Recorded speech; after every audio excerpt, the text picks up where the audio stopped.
ओम नमो भगवते वासुदेवाय। ओम नमो भगवते वासुदेवाय।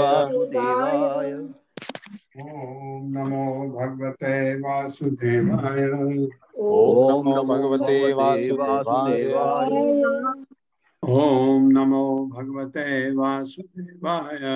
ओम नमो भगवते वासुदेवाय। नारायणं नमस्कृत्य नरं चैव नरोत्तमं देवीं सरस्वतीं व्यासं ततो जयमुदीरयेत्। नष्टप्रायेषु अभद्रेषु नित्यं भागवत सेवया भगवते उत्तमा श्लोके भक्तिर्भवति नैष्ठिकी। हरे कृष्णा। आप सबका स्वागत है। हरे कृष्णा प्रभु जी। तो नारद सारे दीक्षा देने के बाद, सारे उपदेश ध्रुव महाराज को देने के बाद उत्तानपाद के पास जाते हैं कि देखने के लिए कि वहां क्या हो रहा है। नारदा वाचा, वहां जाकर के क्या कह रहे हैं। नारदा वाचा राजन किम ध्यायसे दीर्घम मुखेन परिशोष्यता किम वा न रिष्यते कामो धर्मो वार्थेन संयुक्तः। मेरे साथ पढ़िए। नारद वाचा नारद उवाच राजन किम ध्यायसे दीर्घम राजन् राजन् किं ध्यायते दीर्घम् मुखेन परिशुष्यता मुखेन परिशुष्यता किं वा न रिष्यते कामो किं वा न रिष्यते कामो धर्मो वार्थेन संयुतः। धर्मो वार्थेन संयुतः। शब्दार्थ है। नारद उवाचा, नारद मुनि ने कहा, राजन हे राजा उत्तानपाद को, किम क्या ध्याय से सोचते हुए, दीर्घम अत्यंत गहनता से, मुखेन अपने मुंह से, परिशुष्यता सूखते हुए, किम वा अथवा न नहीं, रिष्यते खो जाना, कामः इंद्र तृप्ति, धर्म धार्मिक अनुष्ठान, वा या अर्थेन आर्थिक विकास से, संयुक्त से युक्त। क्या कह रहे हैं नारद। महर्षि नारद ने पूछा, हे राजन तुम्हारा मुख सूख रहा दिखता है, परिशिष्यते शुष्यते, और ऐसा लगता है कि तुम दीर्घ काल से कुछ सोचते रहे हो। नारद देखो सब पता है उनको, फिर भी पूछ रहे हैं ऐसा। ऐसा क्यों है। क्या तुम्हें धर्म अर्थ तथा काम के मार्ग का पालन करने में कोई बाधा हुई है। मेरे साथ पढ़िए। महर्षि नारद ने पूछा, महर्षि नारद ने पूछा, हे राजन, हे राजन, तुम्हारा मुख सूख रहा दिखता है, तुम्हारा मुख सूख रहा दिखता है, और ऐसा लगता है कि तुम दीर्घ काल से कुछ सोच रहे हो। दीर्घ काल से कुछ सोच रहे हो। ऐसा क्यों है। ऐसा क्यों है। क्या तुम्हें धर्म अर्थ तथा काम के मार्ग का, क्या तुम्हें धर्म अर्थ तथा काम के मार्ग का पालन करने में कोई बाधा हुई है। पालन करने में कोई बाधा हुई है। हाँ, तात्पर्य माता जी। हरे कृष्ण संदीप प्रभु जी। हरे कृष्णा प्रभु जी, धन्यवाद, प्रणाम। हरे कृष्णा सभी को। तात्पर्य शीला प्रभुपाद के द्वारा शीला प्रभुपाद की जय। मानव सभ्यता की उन्नति की 4 अवस्थाएं हैं, धर्म अर्थ काम तथा कुछों के लिए मोक्ष। नारद मुनि तथा राजा को उसकी मुक्ति के विषय में कुछ नहीं पूछा, बस इतना ही पूछा कि राज्य का प्रबंध कैसा है, तो 3 सिद्धांतों की उन्नति के लिए है। चूंकि ऐसे कर्म करने वाले कभी मुक्ति के में रुचि नहीं रखते, इसलिए नारद ने राजा से इसके विषय में कुछ नहीं कहा। मुक्ति तो उन लोगों के लिए है जिन्होंने धार्मिक कृत्यों, आर्थिक विकास तथा इंद्र तृप्ति के प्रति सारी रुचि खो दी है। हरे कृष्ण। इसलिए नारद ने जानबूझ के धर्म अर्थ काम ही पूछा, मोक्ष की बात ही नहीं की। ये प्रभुपाद सही कह रहे हैं, ये पूछा ही नहीं नारद ने, तो क्या राजा क्या बोलते हैं देखो, क्योंकि उसका मुंह लटका हुआ था, दुखी था। राजो वाचा सुतो में बालको ब्रह्मन स्त्रीणेन अकरुणात्मना निर्वासितः 5 वर्षः सह मात्रा महान कवि। काफी दुखी है राजा ध्रुव के जाने से। मेरे साथ पढ़े। राजो वाचा सुतो में बालको ब्रह्मन स्त्रीणेन अकुरणात्मना स्त्रीणेन अकरुणात्मना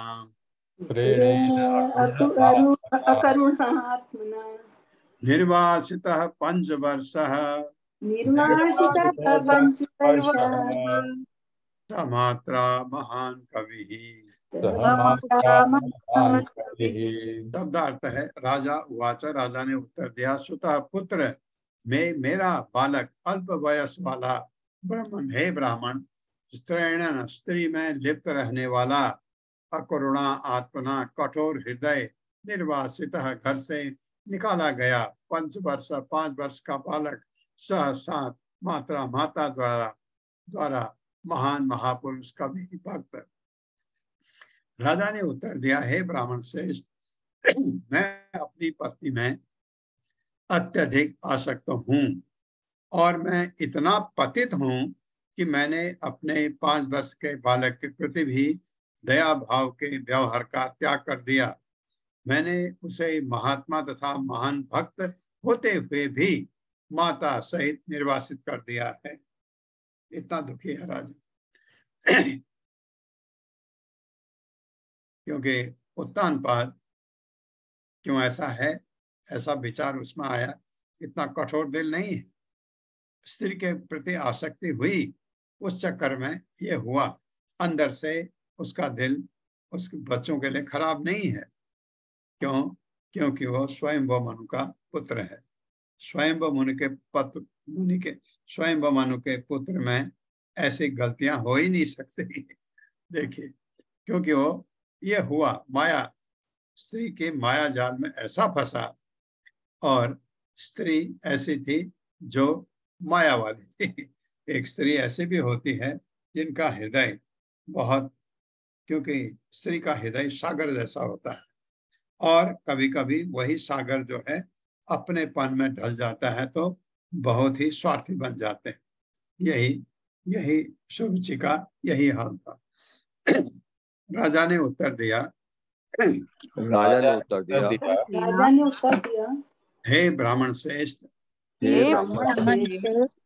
मैं अपनी पत्नी में अत्यधिक आसक्त हूँ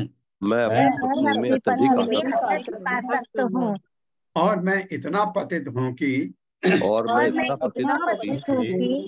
मैंने अपने 5 वर्ष के बालक के प्रति भी दया भाव के व्यवहार का त्याग कर दिया। मैंने उसे महात्मा तथा महान भक्त होते हुए भी माता सहित निर्वासित कर दिया। हाँ, माता को निकाला तो नहीं है, लेकिन अलग ही हो गई, ये कह रहे हैं। तात्पर्य माता जी। हरे कृष्ण रीटा कथुरिया माता जी। हरे कृष्ण रीटा माता जी। हरे कृष्णा माता जी। हरे कृष्णा प्रभु जी। श्रीला प्रभुपाद जी की जय। श्रीला प्रभुपाद जी के द्वारा तात्पर्य। माता जी 1 मिनट।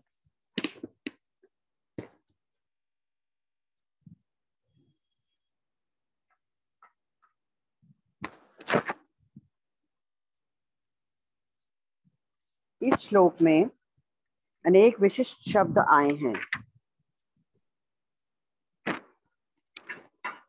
जिन्हें ध्यान पूर्वक समझना होगा। राजा ने कहा कि अपनी पत्नी में लिप्त होने के कारण उसने दया करनी छोड़ दी। यह पत्नी के प्रति अत्यधिक आसक्ति के कारण हुआ। राजा के 2 पत्नियां थी। पहली पत्नी सुनीति और दूसरी सुरुचि। वह दूसरी पत्नी को अधिक चाहता था, अतः उसने ध्रुव महाराज के साथ अच्छा व्यवहार नहीं किया। ध्रुव द्वारा घर छोड़कर तपस्या करने का यही कारण था। यद्यपि पिता होने के कारण राजा पुत्र को भी चाहता था, किंतु अपनी दूसरी पत्नी के प्रति अत्यधिक आसक्ति के कारण ध्रुव महाराज के प्रति प्रेम कुछ कम था। अब वह पश्चाताप कर रहा था कि उसने ध्रुव महाराज तथा उसकी माता सुनीति को एक प्रकार से घर से निकाल दिया था। ध्रुव महाराज तो जंगल चले गए, किंतु उनकी माता राजा से उपेक्षित होकर एक प्रकार से निर्वासित कर दी गई थी। राजा को पश्चाताप हो रहा था कि उसने अपने 5 वर्ष के पुत्र को निकाल दिया था। पिता को चाहिए कि वह पुत्र तथा पत्नी को ना तो निर्वासित करे, ना उनके भरण पोषण में लापरवाही बरते। दोनों की उपेक्षा करने के कारण राजा अत्यंत दुखी था और उसका मुख मुरझाया हुआ था। मनुस्मृति के अनुसार मनुष्य को अपनी पत्नी तथा बच्चों का कभी परित्याग नहीं करना चाहिए। हाँ, यदि वह आज्ञाकारी ना हो और गृहस्थ जीवन के नियमों का पालन ना करें तो कभी कभी उनका परित्याग कर दिया जाता है, किंतु ध्रुव महाराज के साथ ऐसा ना था। वे अत्यंत शिष्ट तथा आज्ञाकारी थे, साथ ही महान भक्त भी।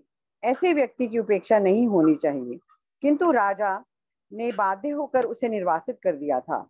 अब वह अत्यंत दुखी था। हरे कृष्णा माता जी। हरे कृष्णा प्रभु जी। धन्यवाद। हरे कृष्ण माता जी। अब दुखी था। अपि अनाथम वने ब्रह्मन् मां समादन्ति अर्भकं व्रका शांतं शयानं क्षुदितं परिम्लान मुख अम्बुजम। मेरे साथ पढ़िए। अपि अनाथम वने ब्रह्मन् मां समादन्ति अर्भकं व्रका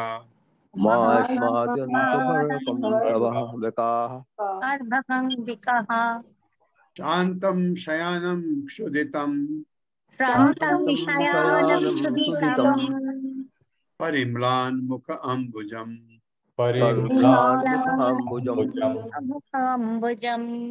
शब्दार्थ है अपि निश्चय ही अनाथम अरक्षित बने जंगल में ब्राह्मण हे ब्राह्मण मां अथवा नहीं स्मा नहीं अदंती भक्षण किया अर्वकम निरी बालक वृका भेड़िए श्रांतम थका हुआ शयानम लेटा हुआ सुदितम भूखा परिम्लान मुरझाया मुख अम्बुजम कमल के समान मुख।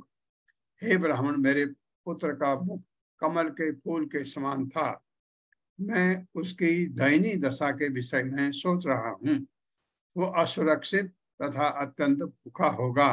वो जंगल में कहीं लेटा होगा और भेड़ियों ने झपट करके उसका शरीर काट खा लिया होगा। ऐसी चिंता में है। होता है माँ बाप को बच्चों की, अगर जंगल चला गया बच्चा तो। मेरे साथ पढ़िए। हे ब्राह्मण मेरे मुख का मेरे पुत्र का मुख कमल के फूल के समान था। मैं उसकी दयनीय दशा के विषय में सोच रहा हूँ।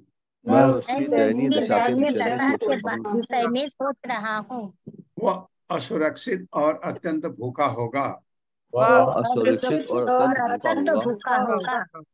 वह जंगल में कहीं लेटा होगा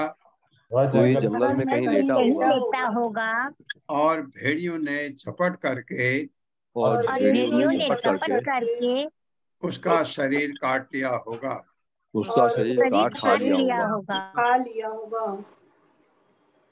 अहो में वत दौरात्म्यम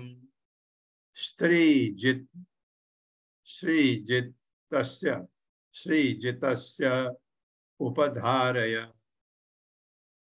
यो अंकम प्रेमणा आरुरुक्षन्तम न अभ्यनंदम असत्तमः।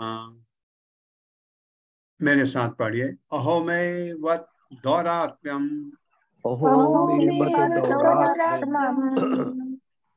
श्रीजितस्य उपधारय यो अंकम प्रेमणा आरुरुक्षन्तम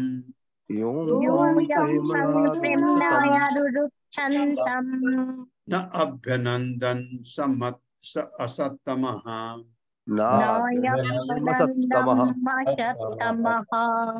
न अभ्यनंदम असत्तमः।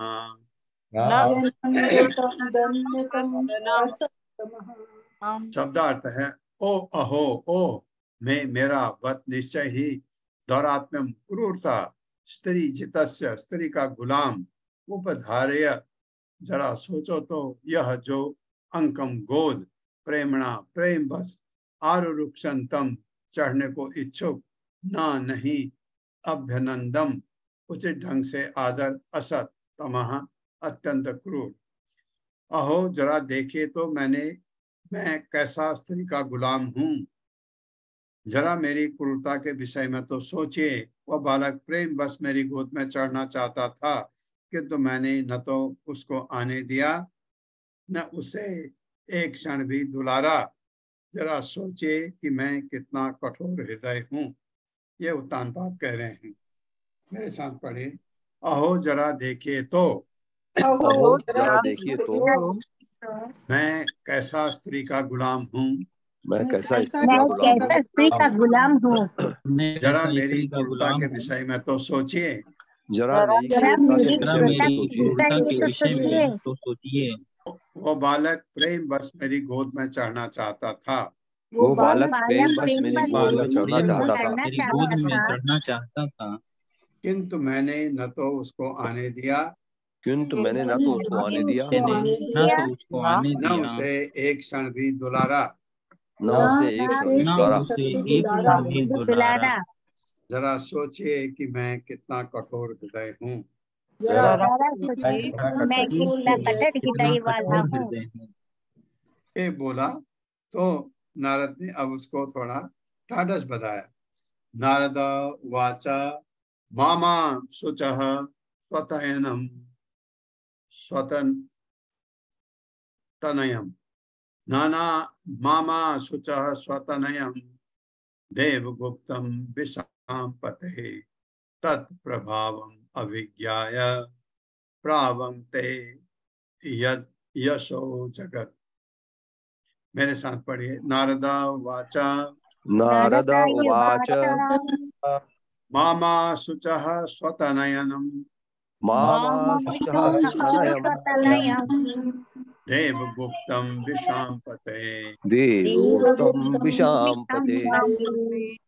तत्प्रभावम अभिज्ञाय प्रावंते यद यशो जगत। शब्दार्थ है। नारद वाचा, नारद मुनि ने कहा, मां मत शुचः दुखी हो, स्वतनयम अपने पुत्र के लिए, देवगुप्तम भगवान द्वारा भली भांति रक्षित है तुम्हारा बेटा, विशाम्पते हे मानव समाज के स्वामी, तत् उसका प्रभाव अभिज्ञाय बिना जाने, प्रावंते चारों ओर फैला, यत जिसका यशः ख्याति जगत संसार भर में।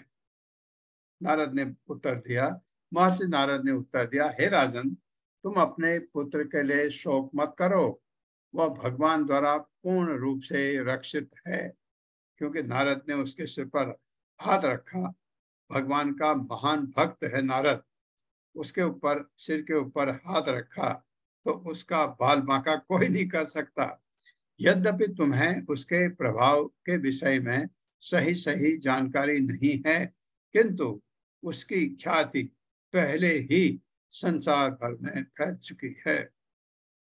उसको नहीं पता, लेकिन ध्रुव की ख्याति पूरे संसार में फैल चुकी है। ये नारद बता रहे हैं। मेरे साथ पढ़िए। महर्षि नारद ने उत्तर दिया, हे राजन, तुम अपने पुत्र के लिए शोक मत करो।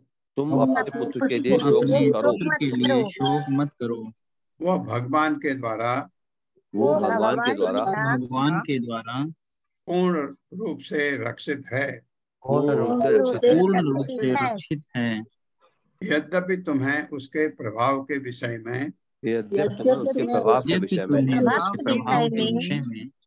सही जानकारी नहीं है,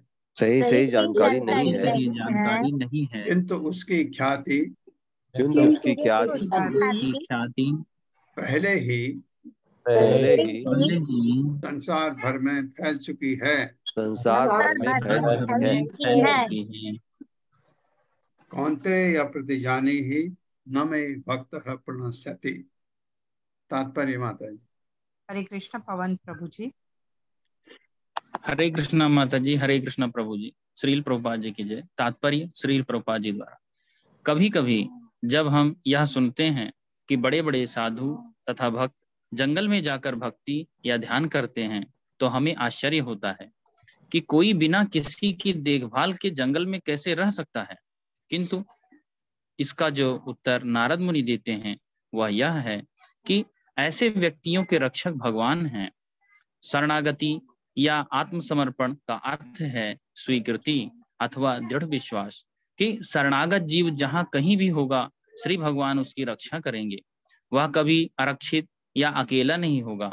ध्रुव के वत्सल पिता ने सोचा कि उसका छोटा बालक जो अभी केवल 5 वर्ष का है जंगल में दयनीय स्थिति में होगा, किंतु नारद मुनि ने उसे विश्वास दिलाया और कहा, तुम्हें अपने पुत्र के प्रभाव के बारे में ठीक से जानकारी नहीं है। जो कोई भी भक्ति करता है वह इस विश्व में कहीं भी कभी आरक्षित नहीं रहता। हरे कृष्णा प्रभु जी, हरे कृष्णा माता जी, धन्यवाद। तो ये उसकी ख्याति विश्व भर में फैल रही है। सुदुष्करम कर्म कृत्वा लोकपालय अपि प्रभुः एषति अचरितो राजन यशो विपुलयन् तव। मेरे साथ पढ़िए। सुदुष्करम कर्म कृत्वा सुदुष्करम कर्म कृत्वा लोकपालय अपि प्रभु लोकपालयेदपि प्रभुः एषति अचिरतो राजन् एषत्यचरितो राजन् यशो विपुलयन् तव। यशो विपुलयन् तव। शब्दार्थ है सुदुष्कर्म न कर सकने योग्य कर्म कार्य कृत्वा करके लोकपाल महापुरुषों द्वारा अभी भी प्रभु अत्यंत समर्थ एषति लौटेगा अचिरतः शीघ्र ही राजन हे राजा यश कीर्ति विपुलयन बढ़ाते हुए तब तुम्हारी हे राजन तुम्हारा पुत्र अत्यंत समर्थ है। वो ऐसे कार्य करेगा जो बड़े बड़े राजा तथा साधु भी नहीं कर पाते। वह शीघ्र ही अपना कार्य पूरा करके घर वापस आएगा। तुम यह भी जान लो कि वह तुम्हारी ख्याति को सारे संसार में फैलाएगा। बाप का नाम बेटे की वजह से भी होता है। आप देखें कि ध्रुव इतना महान है, महाराज ध्रुव महाराज, और इसकी वजह से हमको उत्तानपाद का नाम याद आता है ना, होता है। अगर बच्चे बेटा बेटी कभी बहुत बड़ा काम कर जाते हैं भौतिक जगत में भी, तो उनके माँ बाप बच्चों के नाम से जाने जाते हैं। ये ऐसा होता है। यही उत्तानपाद के साथ भी हुआ है। इतना महान पुत्र पैदा हुआ तो उत्तानपाद आप याद न करें, हो ही नहीं सकता ध्रुव की वजह से। मेरे साथ पढ़िए। हे राजन, हे राजन, तुम्हारा पुत्र अत्यंत समर्थ है। तुम्हारा पुत्र समर्थ है। वह ऐसे कार्य करेगा जो बड़े बड़े राजा तथा साधु भी नहीं कर पाते। जो बड़े बड़े राजा तथा साधु भी नहीं कर पाते। वह शीघ्र ही अपना कार्य पूरा करके घर वापस आएगा। वो शीघ्र ही अपना कार्य पूरा करके घर वापस आएगा। तुम यह भी जान लो कि वह तुम्हारी ख्याति को सारे संसार में फैलाएगा। तात्पर्य माता जी। हरे कृष्ण सारे संसार में फैलाएगा। हरे कृष्ण शकुंतला और माता जी। हरे कृष्णा माता जी। हरे कृष्णा प्रभु जी के द्वारा माता जी आवाज बराबर इस श्लोक में नारद मुनि ने ध्रुव महाराज को प्रभु कहा है। यह शब्द भगवान के लिए प्रयुक्त होता है। कभी कभी गुरु को प्रभु पाद कहकर संबोधित किया जाता है। प्रभु का अर्थ है भगवान और पाद का अर्थ है स्थान। वैष्णव दर्शन के अनुसार गुरु भगवान का स्थान ग्रहण करता है, अर्थात वह भगवान का प्रमाणिक प्रतिनिधि है। ध्रुव महाराज को भी यहाँ पर प्रभु कहा गया है क्योंकि वे वैष्णव विचारधारा के आचार्य हैं। स्वामी। एक अन्य महत्वपूर्ण प्रभु का दूसरा अर्थ है इंद्रियों का स्वामी। एक अन्य महत्वपूर्ण शब्द है सुदुष्करम, कर पाना अत्यंत कठिन। आखिर वह कौन सा कार्य था जो ध्रुव कर रहे थे? जीवन का सबसे कठिन काम है भगवान को प्रसन्न कर पाना, और ध्रुव महाराज ऐसा दिखाने वाले थे। हमें स्मरण रखना चाहिए कि ध्रुव महाराज चलचित व्यक्ति न थे। वे सेवा करने के लिए दृढ़ प्रतिज्ञ थे और उसके बाद वापस आने वाले थे। अतः प्रत्येक भक्त को यह संकल्प करना चाहिए कि इस जीवन में वह भगवान को प्रसन्न कर सकेगा और इस प्रकार भगवान के धाम को वापस जाएगा। यही जीवन के सर्वोच्च उद्देश्य की पूर्ति है। हरे कृष्ण जी, दंडवत प्रणाम। हरे कृष्ण माता जी, धन्यवाद। मैत्रेय वाचा, मैत्रेय विदुर को बता रहे हैं, इति देवर्षिणा प्रोक्तम विश्रुत्य जगति पतिः राजलक्ष्मीं अनादृत्य पुत्रम एव अन्वचिन्तयत्। मेरे साथ पढ़िए। मैत्रेय वाचा इति देवर्षिणा प्रोक्तम विश्रुत्य जगति पतिः राजलक्ष्मीं अनादृत्य पुत्रम एव अन्वचिन्तयत्। शब्दार्थ है, मैत्रेय वाचा, मैत्रेय ने कहा, इति इस प्रकार, देवर्षिणा नारद मुनि द्वारा प्रोक्तम कहा गया, विश्रुत्य सुनकर, जगति पति राजा, राजलक्ष्मी ऐश्वर्य, राज्य का ऐश्वर्य, अनादृत्य परवाह किए बिना, पुत्रम अपना पुत्र, एव निश्चय ही, अन्वचिन्तयत् सोचने लगा। मैत्रेय मुनि ने आगे कहा, नारद मुनि से उपदेश प्राप्त करने के बाद राजा उत्तानपाद ने अपने अत्यंत विशाल एवं ऐश्वर्यमय राज्य के सारे कार्य छोड़ दिए और केवल अपने पुत्र ध्रुव के विषय में सोचने लगे। मेरे साथ पढ़िए। मैत्रेय मुनि ने आगे कहा, नारद मुनि से उपदेश प्राप्त करने के बाद राजा उत्तानपाद ने अपने अत्यंत विशाल एवं ऐश्वर्यमय राज्य के सारे कार्य छोड़ दिए और केवल अपने पुत्र ध्रुव के विषय में ही सोचने लगे।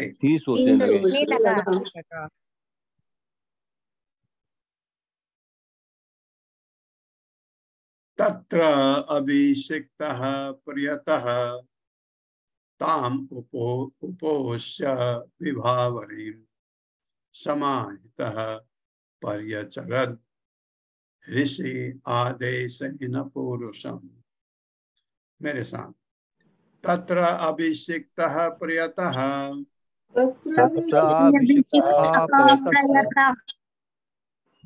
ताम उपोष्य विभावरीं समाहितः पर्यचरत् ऋषि आदेशेन पुरुषम्। बड़ा अच्छा शब्द है ना, विभावरीं। रात्रि के लिए आता विभावरीं। संस्कृत कितनी रिच लैंग्वेज है। शब्दार्थ है, तत्र तत्पश्चात, अभिषिक्तः स्नान करने के पश्चात, प्रियतः ध्यान पूर्वक, ताम उस उपोष्य उपवास करके, विभावरीं रात्रि, समाहितः पूर्व ध्यान से, पर्यचरत पूजा की, ऋषि नारद ऋषि द्वारा, आदेशेन आदेश के अनुसार, पुरुषम भगवान की। इधर ध्रुव महाराज ने मधुबन पहुंचकर यमुना नदी में स्नान किया और उस रात्रि को अत्यंत मनोयोग से उपवास किया।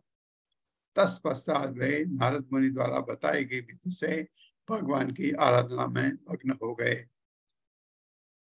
मेरे साथ पढ़े। इधर ध्रुव महाराज ने मधुबन पहुंचकर यमुना नदी में स्नान किया यमुना नदी में स्नान किया और उस रात्रि को और उस रात्रि को अत्यंत मनोयोग से उपवास किया। अत्यंत मनोयोग से उपवास किया। तत्पश्चात वे पश्चात वे नारद मुनि द्वारा बताई गई विधि से नारद मुनि द्वारा बताई गई विधि से भगवान की आराधना में मग्न हो गए। भगवान की आराधना में मग्न हो गए। कितना ताजुब की बात है, एक 5 साल का बच्चा इतना गुस्से से पहले गया, नारद से मिलने के बाद काफी ठीक हो गया और जंगल मधुवन पहुंच करके नहाया, रात्रि को उपवास किया।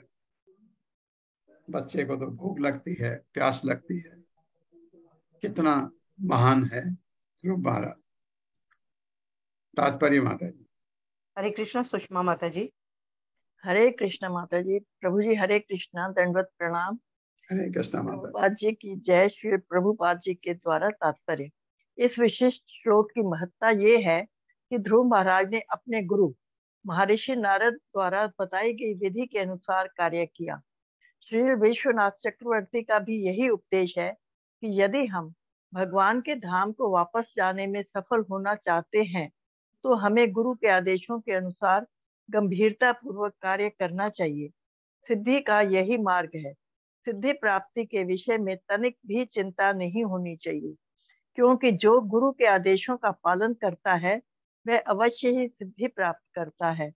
हमारी एकमात्र चिंता ये होनी चाहिए कि गुरु के आदेश को कैसे पूरा किया जाए। गुरु अपने प्रत्येक शिष्य को विशेष आदेश देने में दक्ष होता है, और यदि शिष्य उस आदेश को कार्य रूप में परिणत कर देता है तो वही सिद्धि का मार्ग है। हरे कृष्ण। सिद्धि का मार्ग है। हरे कृष्ण। धन्यवाद। वही प्रभुपाद ने जो किया, भक्त सिद्धांत सरस्वती ठाकुर ने कहा कि तुम इंग्लिश में प्रचार करो भगवान के उपदेशों का। प्रभुपाद को कहा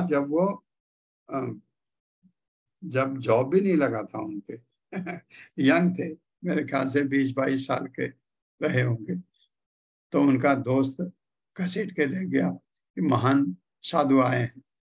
तो उन्होंने कहा, अरे हमारे घर में बहुत साधु आते रहते हैं, मैंने साधुओं से बहुत मिला हूँ, क्योंकि उनके पिता खुद भगवान के बहुत बड़े भक्त थे। तो वो लेकिन जबरदस्ती ले गए। प्रभुपाद के ऊपर ऐसी छाप पड़ी उनकी, वो उनको भूल ही नहीं पाए। गुरु शिष्य, शिष्य गुरु, ये रिश्ता बिल्कुल जैसे आपको बताता हूं मैं। रूप गोस्वामी, सनातन गोस्वामी चैतन्य महाप्रभु को देख करके दंडवत हो गए पहली बार जब देखा, और भगवान अपने भक्त को देख रहे हैं, भक्त अपने भगवान को देख रहे हैं। कैसा महान दृश्य है। तो ये चीज गुरु जब अपने शिष्य को आदेश देता है तो उन्होंने प्रभुपाद को कहा है, तुम ये काम करो, तुम कर सकते हो, ये काम करो। और प्रभुपाद नहीं कर सकते थे उस समय। प्रभुपाद ने ऐसा सोचा कि क्योंकि प्रभुपाद की बाद में जब कॉलेज से निकले, उनके फादर किसी बॉस को जानते थे जिनकी फार्मेसी थी। वो उनके पास गए, उन्होंने प्रभुपाद को देखा बॉस ने, और उनको सीधा मैनेजर बना दिया। वहां हंगामा भी हुआ, क्योंकि लोगों ने कहा इसको सीधे मैनेजर, हम तो इतने टाइम से काम कर रहे, होता है ना भौतिक जगत में। तो ये किया। उसके बाद प्रभुपाद की शादी हो गई। जब ग्रस्त में थे, लेकिन वो भूले नहीं, वो गौड़िया मठ जाते थे, पूरा अपनी सेवा करते थे। उन्होंने देखा कि गौड़ी मठ की हालत ठीक नहीं है। क्यों? जो आर्थिक हालत, क्योंकि ये जो मठ और ये चलते हैं मंदिर वगैरह, ये तो लोगों के डोनेशन से चलते हैं, और डोनेशन नहीं आएगा तो उनकी हालत बहुत खराब हो जाती है। तो उन्होंने सोचा कि मैं ऐसा जॉब करूं जिसमें पैसा ज्यादा आए, मैं मठ को डोनेट करना चाहता हूं, ये मन में आया।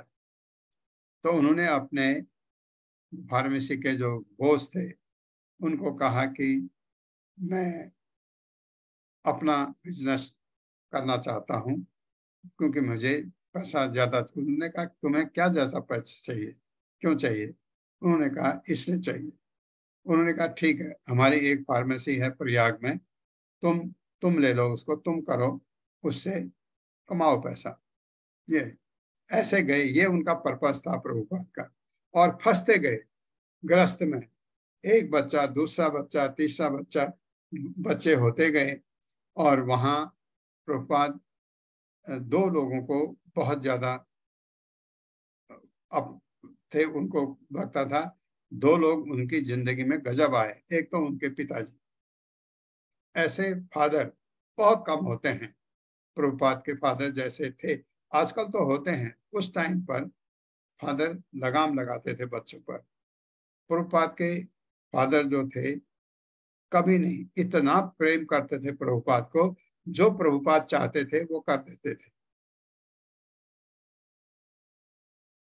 एक दूसरा उनके गुरु, ये बाद में गुरु बने, भक्त सिद्धांत सरस्वती ठाकुर। प्रयाग जब गए तो प्रयाग ये अपने दीक्षा देने के लिए जा रहे थे। तो प्रभुपाद तो उनका गौड़ी मठ इलाहाबाद में है, उनका बहुत काम करते थे प्रभुपाद। वहाँ प्रवचन भी देते थे, वहाँ कीर्तन भी करते थे, बहुत काम करते थे। और उनको डोनेशन भी दिलवाते थे, लोगों को जानते थे वो, क्योंकि उनकी फार्मेसी थी। इस वजह से प्रभुपाद की दीक्षा भी हो गई। दीक्षा होने के बाद गुरु को मिलने जाते थे वो कभी कभी, और बहुत कम समय के लिए, क्योंकि बिजनेस भी था। ये हुआ। बाद में प्रभुपाद ने सोचा कि उन्होंने मुझे ये कहा, फिर कहा उन्होंने प्रभुपाद को ये चीज, फिर दोबारा कहा। प्रभुपाद ने सोचा मैं कैसे कर सकता हूँ, मैं तो ग्रस्त में हूँ, ये बच्चे हैं, ये कैसे, ये तो मेरे लिए संभव नहीं है, ऐसा सोचा। बाद में परिस्थिति भगवान ने बदली ऐसी बदली कि प्रभुपाद से सब कुछ छीन लिया। अब उनके पास दो ही रास्ता था, क्या करो, तो वृंदावन आ गए। इतना महान कार्य हुआ। गुरु का आदेश दिमाग में था। उनका प्रभुपाद का जो लीलामृत है 2-3 भाग में पढ़िए, उसमें आपके आंसू आ जाएंगे, इतनी तकलीफ से किया उन्होंने। लेकिन एक बहुत बड़ी बात ये थी कि उनको कभी ये नहीं लगा कि मैं कष्ट में हूँ। सबसे बड़ी बात यह है, क्योंकि इतनी श्रद्धा थी भगवान के ऊपर। जब उनका वर्णन, जब वो प्रिंटिंग के लिए दिल्ली आते थे वृंदावन से, वो आप पढ़ेंगे आपके आंसू निकल आएंगे, इतनी तकलीफ थी उनको। हम सोचते हैं ऐसा, लेकिन प्रभुपाद ने वो तकलीफ सोची नहीं। क्यों? कि वो भगवान के शुद्ध भक्त थे। शुद्ध भक्त तो जब, क्या आप सोचते हैं माँ जब बच्चे को का पालन पोषण करती है, कितना कष्ट उठाती है माँ। बच्चों को तो पता नहीं रहता, बड़े हो जाते हैं बाद में। इतना कष्ट उठाती है माँ। कभी सोचती है माँ कि मुझे कष्ट हो रहा? कभी नहीं। यही बात है।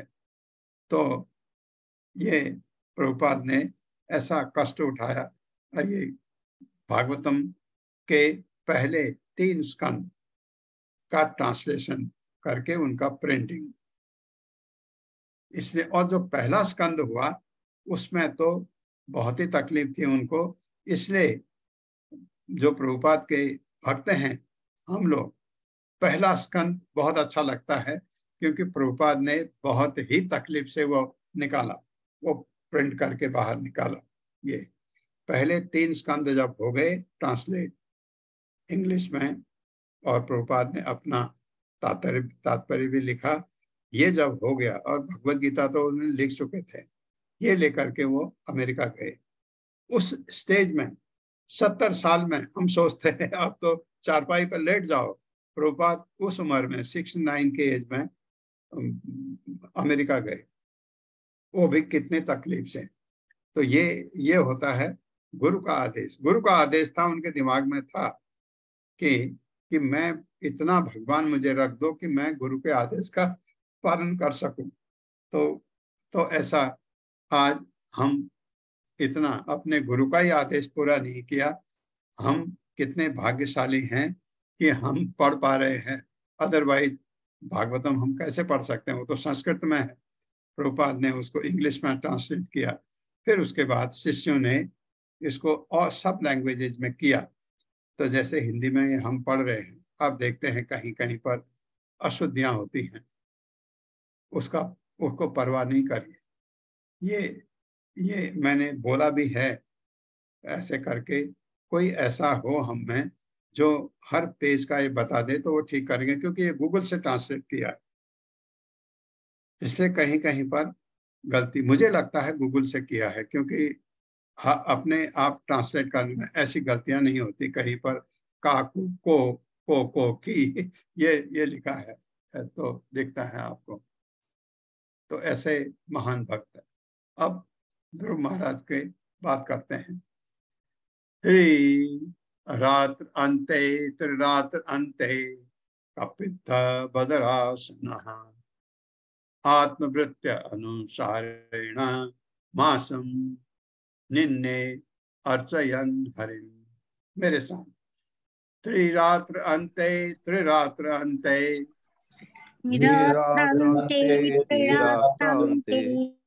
कपित्थ बदरासनः आत्मवृत्त्य अनुसारेण मासं निन्ने अर्चयन् हरिं। शब्दार्थ है तीन रात्र अंते, रात बीतने पर, तीन रात्र अंते, रात बीतने पर, कपित्थ बदर कैथा तथा बेर ये फल होता है, असनः खाते हुए, आत्मवृत्ति शरीर पालने के लिए या निर्वाह, अनुसारेण आवश्यक या न्यूनतम, मासम एक माह, निन्ने बीत गया, अर्चयन पूजा करते हरि भगवान की। ध्रुव महाराज ने पहले महीने में अपने शरीर की रक्षा या निर्वाह हेतु हर तीसरे दिन, रोज नहीं, हर तीसरे दिन केवल कैथे तथा बेर का भोजन किया। एक फल होते हैं, बेर तो आप जानते हैं, कैथे मुझे पता नहीं कौन सा फल होता है, आप जानते होंगे, बस जंगल में। और इस प्रकार से वे भगवान की पूजा को आगे बढ़ाते रहे। मेरे साथ पढ़िए। ध्रुव महाराज ने पहले महीने में अपने शरीर की रक्षा यानी निर्वाह हेतु हर तीसरे दिन केवल कैथे तथा भेड़ का भोजन किया। और इस प्रकार वे भगवान की पूजा को आगे बढ़ाते रहे। ये पहला महीना है। हाँ, तात्पर्य माता जी। हरे कृष्णा। सुशील गुप्ता प्रभु जी। हरे कृष्ण प्रभु जी, हरे कृष्ण माता जी, दंडवत प्रणाम। तात्पर्य श्रील प्रभुपाद द्वारा श्रील प्रभुपाद की जय। कपित्थ एक फल है जो हिंदी में कैथा कहलाता है। इसके फल प्रायः वन में बंदर खाते हैं। इसे मनुष्य सामान्य रूप से नहीं खाते, किंतु ध्रुव महाराज ने स्वाद की तृप्ति के लिए नहीं वरन शरीर के निर्वाण हेतु ऐसे फलों को ग्रहण करना स्वीकार किया। शरीर को भोजन चाहिए, किंतु भक्त को चाहिए कि जीव की तुष्टि के लिए भोजन ना करे। श्रीमद् भगवद गीता में आदेश है कि शरीर को स्वस्थ रखने के लिए भोजन किया जाए, विलास के लिए नहीं। ध्रुव महाराज आचार्य हैं और तपस्या करके ही वे हमें शिक्षा दे रहे हैं कि भक्ति किस प्रकार की जाए। हमें ध्रुव महाराज की भक्ति प्रक्रिया को भली भांति समझना चाहिए। उन्होंने कितने कष्ट से दिन बिताए ये अगले श्लोकों में बताया जाएगा। हमें ये सदैव स्मरण रखना होगा कि श्री भगवान का प्रामाणिक भक्त बनना कोई सरल कार्य नहीं है, किंतु इस युग में भगवान श्री चैतन्य की कृपा से ये सरल कार्य हो गया है। किंतु यदि हम श्री चैतन्य महाप्रभु के उदार आदेशों का भी पालन नहीं कर सकते तो हम भक्ति के नियमित कर्तव्यों का पालन करने की आशा कैसे कर सकते हैं। इस युग में ध्रुव महाराज के तप तथा अनुकरण कर पाना कठिन है, किंतु इस सिद्धांत का अनुसरण करना चाहिए कि हमें चाहिए कि गुरुओं द्वारा बताए गए विधि विधानों का उल्लंघन ना करें, क्योंकि वे बद्ध जीव के लिए हमें इन्हें सरल बता देते हैं। जहां तक हमारे इस्कॉन आंदोलन का संबंध है, हम केवल यही कहते हैं कि मनुष्य 4 निषेधात्मक नियमों का पालन करे, 16 माला जप करे और जीव को स्वाद में ना लगाकर श्री भगवान के प्रदत्त एकमात्र प्रसाद ही ग्रहण करे।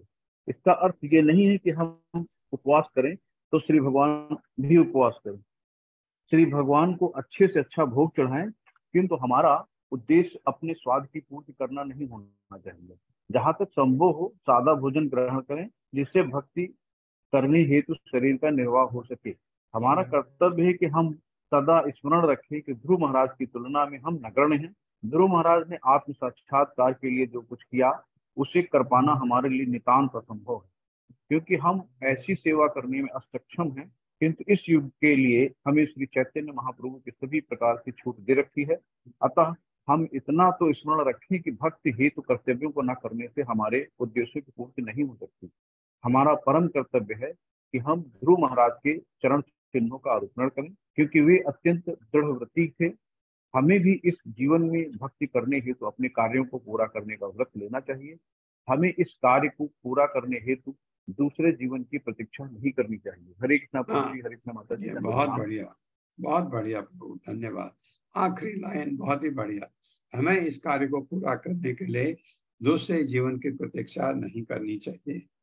आप भक्ति कर रहे हैं, दूसरा जीवन तो आपको मनुष्य का अवश्य मिलेगा, लेकिन खतरा हर जगह है। क्यों रुकना है, क्यों रुकना है? अपने को ऑर्गेनाइज करें, इसी जीवन में ऐसी भक्ति करें कि हम भगवत धाम चले जाएं। ये बहुत अच्छा लिखा है प्रभुपाद ने। ध्रुव महाराज जैसा हम नहीं कर सकते, लेकिन हमें जरूरत भी नहीं है, क्योंकि हम कलयुग में हैं और चैतन्य महाप्रभु ने सरल तरीका हमारे लिए बता दिया है। अब दूसरे माह में क्या किया इन्होंने? द्वितीयं च तथा मासं षष्ठे षष्ठे अर्भको दिने तृण पर्ण आदिभिः क्षीणे कृतान्नो अभ्यर्चयन् विभुम्। मेरे साथ पढ़िए। द्वितीयं च तथा मासं, द्वितीयं च तथा मासं षष्ठे षष्ठे अर्भको दिने षष्ठे अर्भको दिने तृणपर्ण आदिभिः क्षीणे तृणपर्णादिभिः क्षीणे कृत अन्नो अभ्यर्चयन् विभुम्। कीर्तान्नोऽभ्यर्चयन् विभुम्। कृतानो अभ्यर्चयन्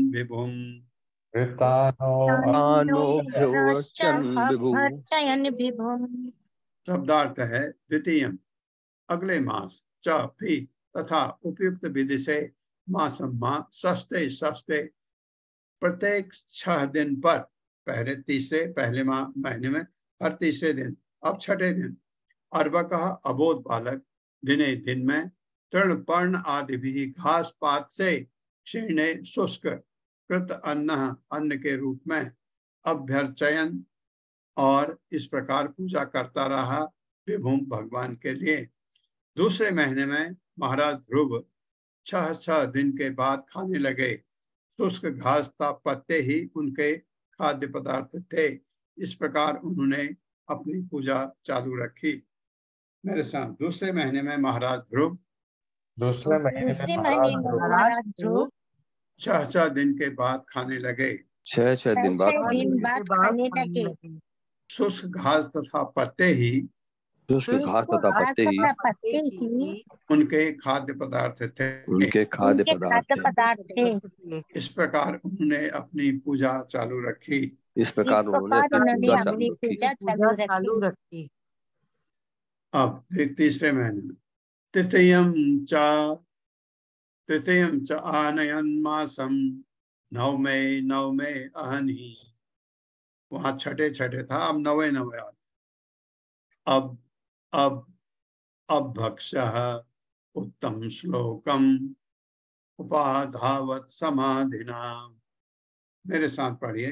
तीर्थयम च आनयन मासम तृतीयं चानयनमासं नवमे अहनि नवमे हनि अपभक्ष्य उत्तम श्लोकम अभक्ष्य उत्तम श्लोक उपाधावत समाधिना।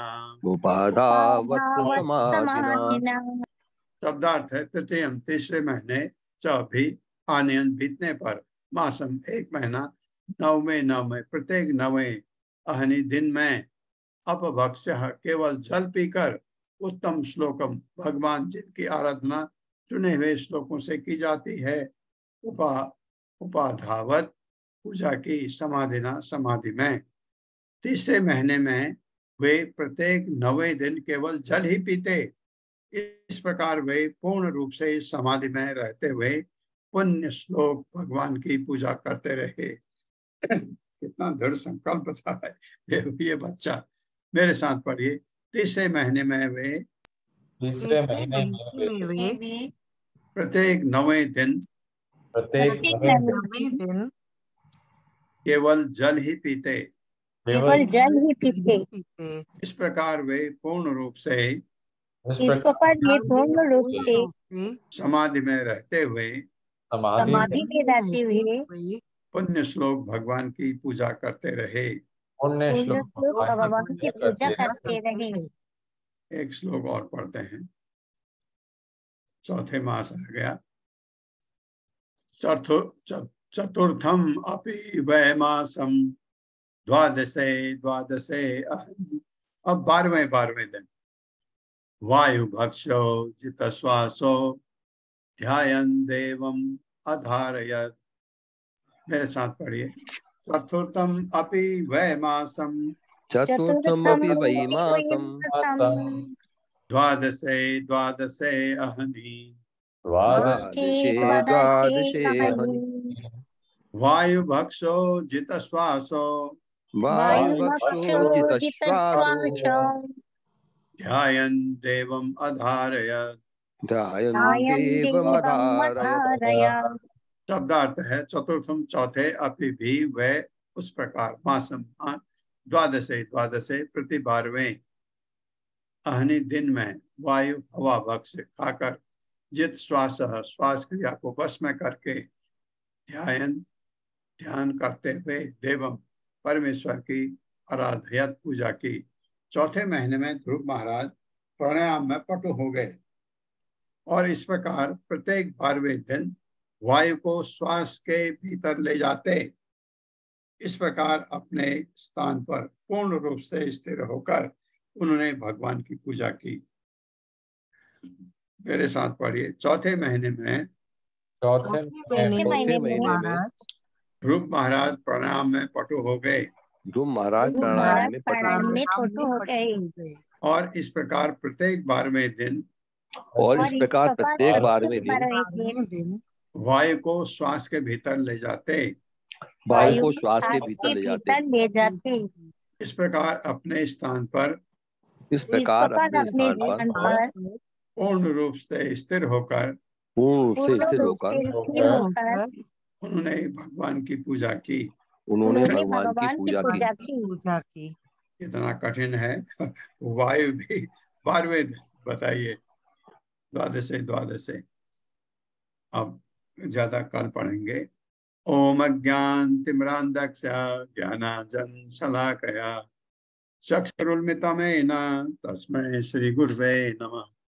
नमः विष्णुपादाय कृष्णपृष्ठाय भूतले श्रीमते भक्तिवेदांत स्वामिनिति नामिने। नमस्ते सारस्वती देवे गौरवाणी प्रचारिणे निर्विशेष शून्यवादी पाश्चात्य जय हो श्री कृष्ण चैतन्य प्रभु नित्यानंद श्री अद्वैत गदाधर शिवासादि गौर भक्त वृंद। हरे कृष्णा कृष्ण कृष्णा हरे हरे, हरे राम राम राम हरे